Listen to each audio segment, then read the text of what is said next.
As you all know, the governor has set a criteria for phase one reopening. As I've said from the beginning, I advocate for a slow and cautious approach to reopening our city that prioritizes saving lives, but above anything else. A process that would be backed by reliable and sufficient local data. I've expressed my concern about opening this Friday for that very reason. And here's what we know as a city today. Cases in the city, as you can see right over here, cases in the city are still going up.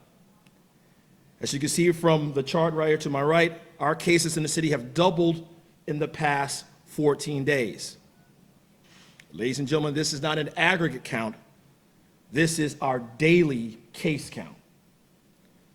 We also know that Richmond is blacker and browner in demographics than most Virginia localities, and that COVID-19 has had a disproportionate impact on these communities. Unfortunately, that impact has been deadly in some aspects. In Richmond, 16 of the 18 fatalities were those who were from our Black community. Yesterday, the Legislative Black Caucus, the General Assembly, spoke to the disparate effect the reopening will have on communities of color. And I stand here today in full agreement with them. This is a factor, as the leader of the city, that I cannot ignore and will not ignore. Now, the governor has spoken to the percent positive cases being a key measure of his analysis of the state's preparedness to reopen on Friday. Now, percent positivity speaks to the intersection of the spread of the virus, but also to the enhanced testing capacity we have been able to deliver. Earlier today, we received the data from the Commonwealth of Virginia regarding Richmond's percent positivity trend.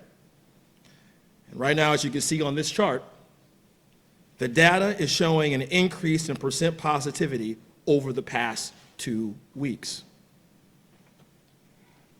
Therefore, I cannot justify risking the health and safety of the residents of the great city of Richmond by moving forward with phase one. I just cannot do that because of the data that we have access to today. So let me be clear.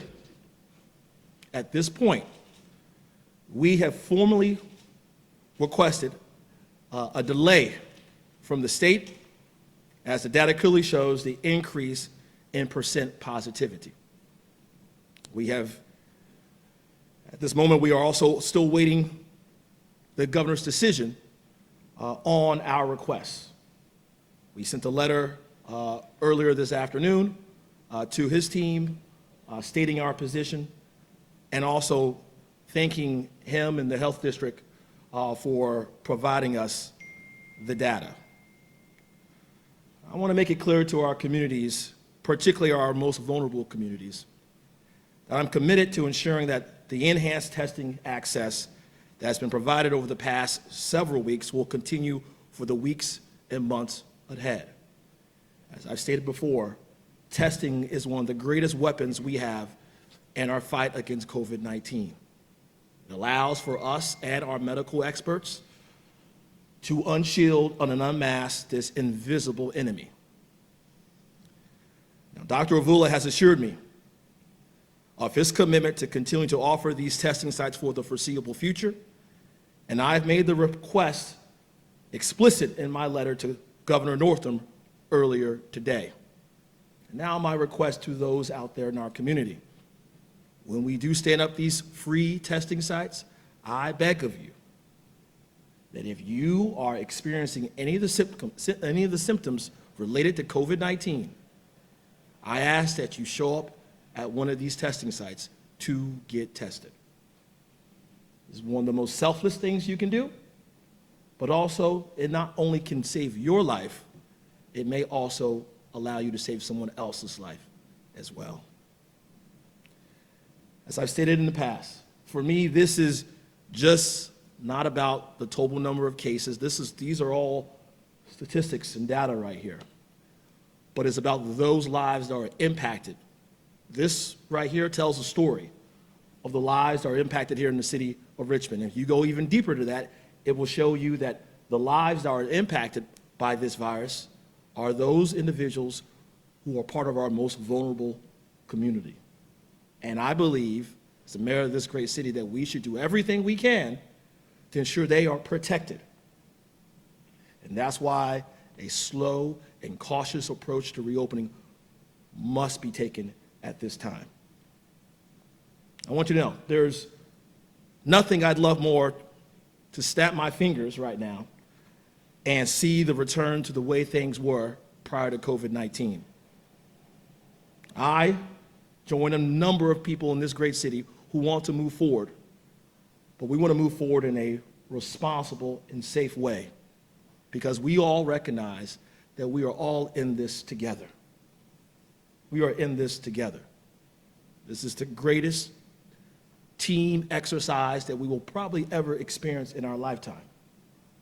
And that means we need each and every person to be on the team.